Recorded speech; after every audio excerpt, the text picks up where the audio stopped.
Gostaria de começar me apresentando. Meu nome é Paulo César Zênio, eu sou promotor de justiça aqui no Ministério Público de Mato Grosso do Sul. Atualmente estou incumbido de representar, tratar especificamente da gestão do processo judicial eletrônico no Ministério Público de Mato Grosso do Sul e também da coordenação do Laboratório de Inovação do Ministério Público de Mato Grosso do Sul. E vou compartilhar hoje com vocês a nossa experiência na integração com o sistema CEU. O estado de Mato Grosso do Sul é um estado de vocação predominantemente agrícola, né? Nós produzimos 10 milhões de toneladas de soja por ano e nosso rebanho de gado é de mais de 20 milhões de cabeças de gado. Também abrange o Pantanal, o bioma pantaneiro, e que é um dos ecossistemas com maior biodiversidade no planeta Terra. Nós temos mais de 4.700 espécies catalogadas no bioma pantaneiro. E apesar dessa nossa vocação predominantemente agropastoril, também temos um cenário pujante na área de tecnologia, sobretudo de tecnologia aplicada à justiça. Isso tem a ver com a iniciativa pioneira do Estado de Mato Grosso do Sul na implantação do processo judicial eletrônico. O Tribunal de Justiça de Mato Grosso do Sul implantou a sua primeira vara virtual no ano de 2005, em agosto de 2005. Na época ainda se usava essa expressão, vara virtual. E nesse processo de implantação, nós nos antecipamos em mais de um ano em relação à lei do processo judicial eletrônico. A lei do processo judicial eletrônico é de dezembro de 2006, um ano e 4 meses antes nós já tínhamos um processo judicial eletrônico em execução no Mato Grosso do Sul. E a lei 11.419, a lei do processo judicial eletrônico, quando publicada, ela consolidou as experiências anteriores e, portanto, consolidou essa experiência pioneira no Mato Grosso do Sul na implantação do processo eletrônico. Consolidou também outras experiências que em vários lugares do Brasil já começavam a surgir e passamos a ter um cenário de múltiplos sistemas. A justiça brasileira hoje, na verdade, é um ecossistema com várias ferramentas e cada uma delas aderente às peculiaridades dos respectivos estados, né? O Conselho Nacional de Justiça esboçou um esforço no sentido de unificar essas ferramentas, criando o sistema PJE com a resolução 185, mas isso aconteceu já no ano de 2013, num ambiente em que já havia vários projetos em situação avançada. Diante desse cenário, o Ministério Público de Mato Grosso do Sul também optou pela implantação, pela adoção do seu sistema de processo judicial eletrônico.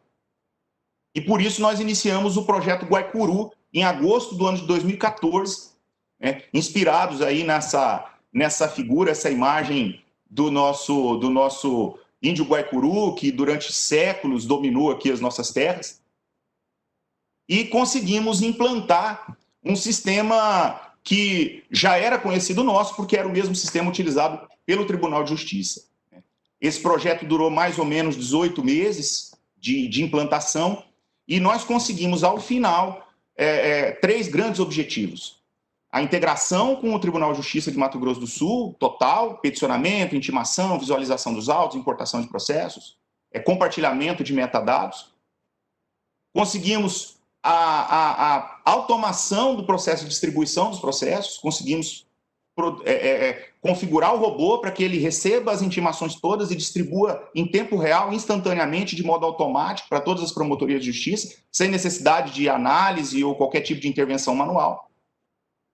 E, principalmente, conseguimos o domínio dos dados. Conseguimos o domínio dos dados processuais, dos documentos produzidos, mas, mais do que isso, também dos logs de acesso, dos logs de utilização da ferramenta, e isso nos deu chance de produzir inovação, de nos concentrar na inovação.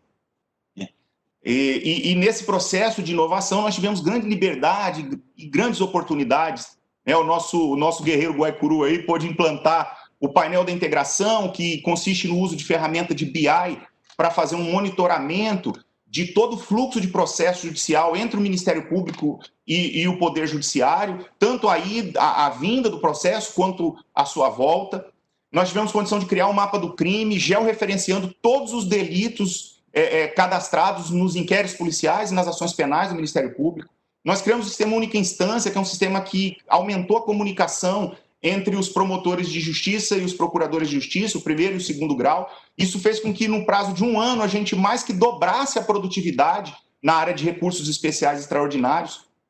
Enfim, uma série de mudanças, sobretudo a utilização da inteligência artificial, que é o nosso graal, né, o que a gente está buscando, e nós já conseguimos ter aplicações em produção, utilizando inteligência artificial para análise e classificação de processos da Maria da Penha.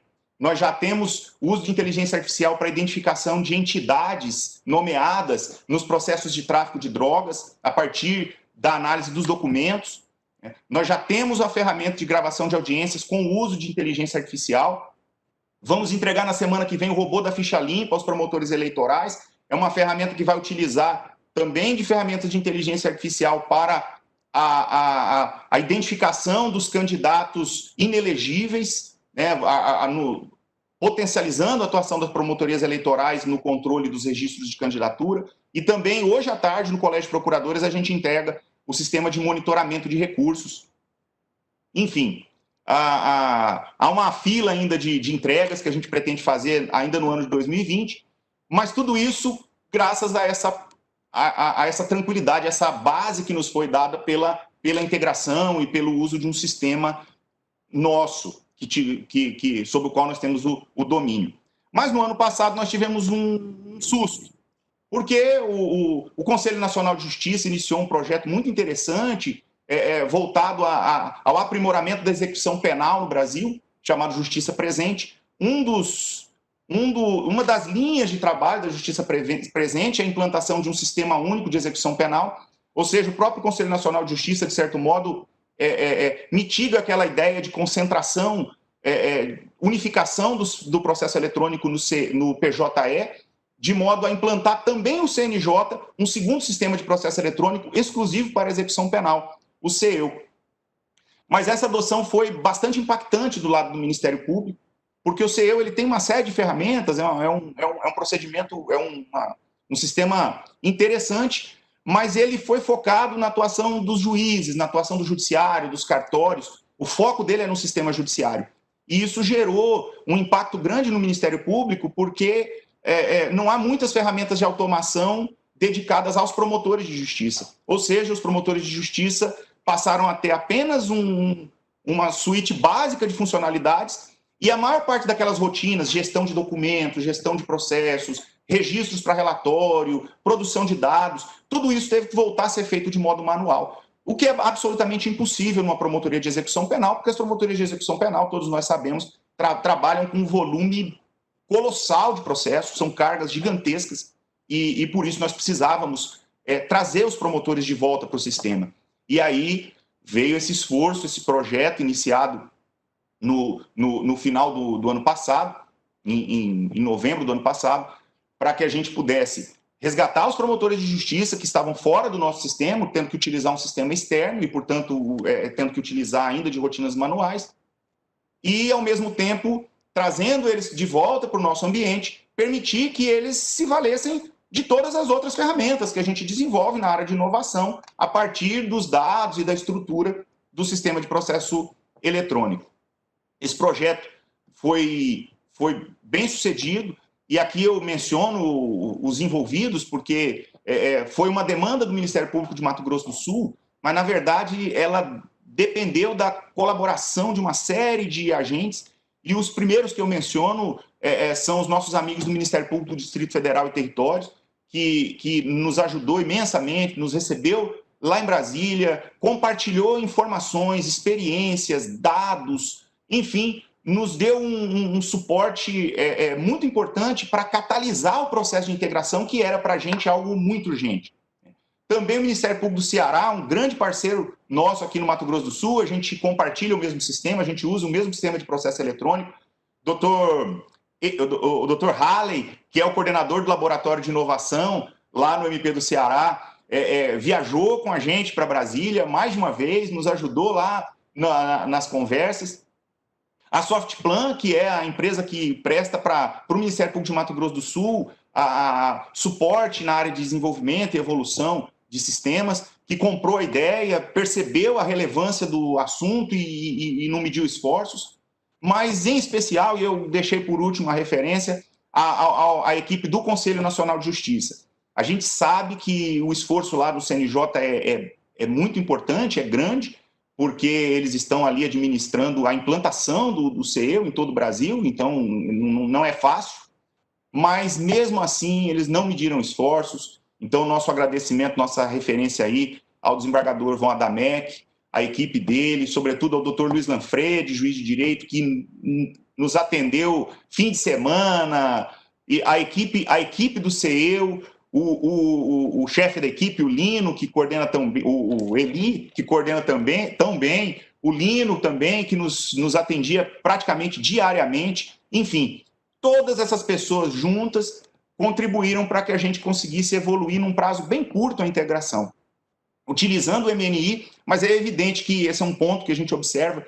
O MNI, o Modelo Nacional de Interoperabilidade, ele nos dá um padrão, mas você não consegue apenas com o MNI chegar a integrar e conseguir uma boa comunicação, porque é preciso conhecer também alguns detalhes de cada lado do ambiente, a correlação entre as categorias, os códigos, os modelos de dados de ambos os lados. Se a gente não conhece esses dois ambientes e se a gente não consegue também se esforçar para reunir esses dois ambientes, é evidente que só o MNI ele não vai resolver. E nesse processo de interação entre esses órgãos, nós conseguimos um resultado muito positivo.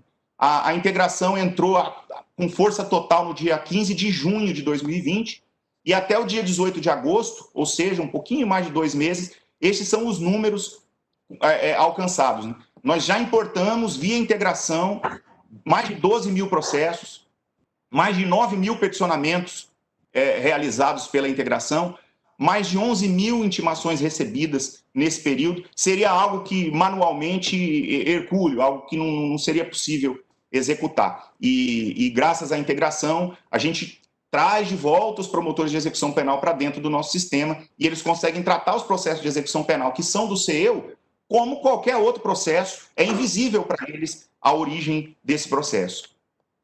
O sucesso alcançado com a integração no CEU, na verdade, nos inspirou a buscar as próximas integrações. Nós já estamos bem avançados na integração com a Justiça Eleitoral. A Justiça Eleitoral esse ano vai ser toda eletrônica e nossa intenção é que já durante a eleição estejamos integrados, já olhando também para uma integração potencial com a Justiça Federal, de modo que a gente consiga oferecer para os promotores de justiça esse ambiente. A hora que ele entra na fila de trabalho dele, estão todos os processos lá. Não faz diferença de que sistema veio, não faz diferença de qual é a origem. Ele nem precisa se preocupar com isso, ele só precisa se preocupar em produzir, em se concentrar na elaboração do seu mistério, porque o sistema vai cuidar do resto.